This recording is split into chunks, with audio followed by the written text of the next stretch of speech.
So now Genghis Khan comes. And I want to really pay more attention to the Uzbekistan area. So he comes into Bukhara. So when he comes into Bukhara, the people of Bukhara are thinking, what shall we do? There's 20,000 men defending Bukhara. So they begin to speak. What shall we do? A group said, look, we should fight. And another group said, no, what we should do is that we should have a treaty with him, asking for security, and then open the gates. The vast majority inclined towards the fact that they should open the gates for Genghis Khan and his army to come in, and that's what they did.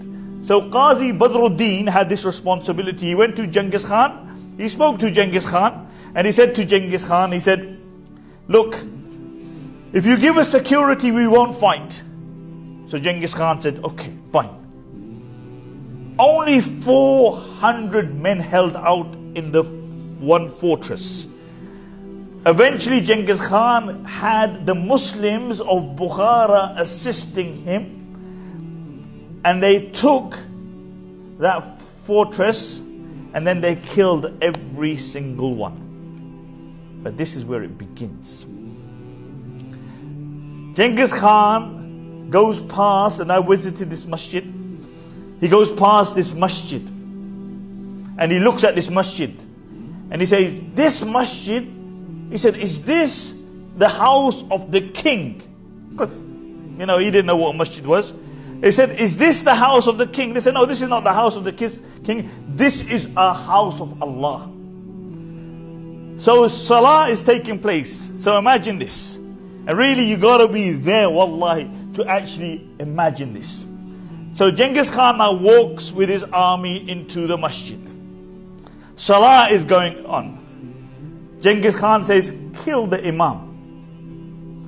So they move, and the mihrab until today is still there. So they move forward, they kill the imam. The next imam moves forward. They kill the second imam. The next imam moves forward. They kill the third imam.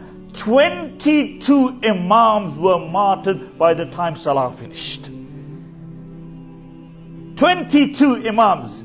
Can you imagine if that happened today? This imam wouldn't be on the musalla, and nor would this imam be here. 22. And then Genghis Khan, he ascended the pulpit and he said, the animals are hungry, feed them. What the Mongol soldiers took from this was that now this was our opportunity to do whatever we want.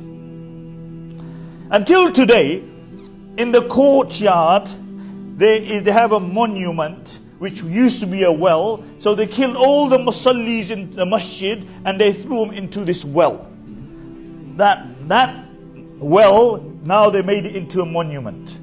Genghis Khan ascended the pulpit and he said a ajib thing. He said, me for you is the adhab of Allah. Genghis Khan says to the Muslims, me for you is the adhab of Allah subhanahu wa ta'ala. And then Genghis Khan, that same masjid, main masjid of Bukhara, Genghis Khan now, he makes it, by that very evening, he makes it into a place where alcohol is being served, where women are dancing, where the Qur'ans were taken, they threw the Qur'ans out and they filled it with fodder and water for the animals. And not only that, Genghis Khan made the imams and the scholars and the dignitaries of Bukhara feed them wine, watch with them the women dancing. So what did Genghis Khan's army do here? What did it do? Let me mention to you what Ibn Kathir rahmatullah alayhi mentions about what the army of Genghis Khan did here. Genghis Khan, he says that his army violated the women in front of their parents, in front of their fathers, in front of their husbands. He says many Muslims, when they saw this, they couldn't bear it and they gave their life.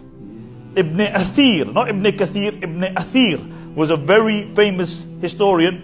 He has a Tariq book called Al-Kamil. He was a contemporary of this time. And he says he was so traumatized by what he had heard. He says, many times people have asked me to put pen to paper on this issue. He goes, I have never been able to put pen to paper. He goes, every time I wanted to speak about this issue and write about this issue, I was too traumatized. He said, I wish my mother had never given me birth that I had to undertake this responsibility. But he said, because it may benefit humanity, then he wrote. And he mentioned everything which Ibn Kathir rahimahullah wrote, but then he added to it as well. He said, if I was to say that since the time of Adam alayhi salatu wasalam, that humanity has never been afflicted with anything like the Mongols, he said this would be no exaggeration. He said if you look into history, they speak about in the Quran and the Sunnah speaks about Bukht al-Nasr. Say Bukht al-Nasr was a big issue. What did he destroy? He destroyed Al-Quds, Palestine and that area. He says these people destroyed the entirety of the Khwarizm dynasty. They destroyed the entirety of the Abbasid dynasty. They reached Moscow. They reached Bulgaria. And the Muslims, people of Iman, people who say La ilaha illallah Muhammad Rasulullah, even them who have the stories of Badr and Uhud and Khandaq, even amongst the Muslim Ummah, they had this statement. They would say, In qila lak inna tatara kad inhazamu fala tusaddiq. If anybody tells you that the Mongols have been defeated, don't believe them. These people are invincible. The Mongols actually had songs that they made up. So when they would kill a Muslim and they were about to strike him, the Muslim would say, Wallahi la taqtulni, Wallahi la taqtulni. So they had these songs made up, Wallahi la taqtulni, Wallahi, and all these long songs regarding the persecution of the Muslims. Ibn Athir says that even Dajjal will spare those who follow him. He says the Mongols were such that they spared nobody. Not those who submitted and not those who fought against them. Just imagine this.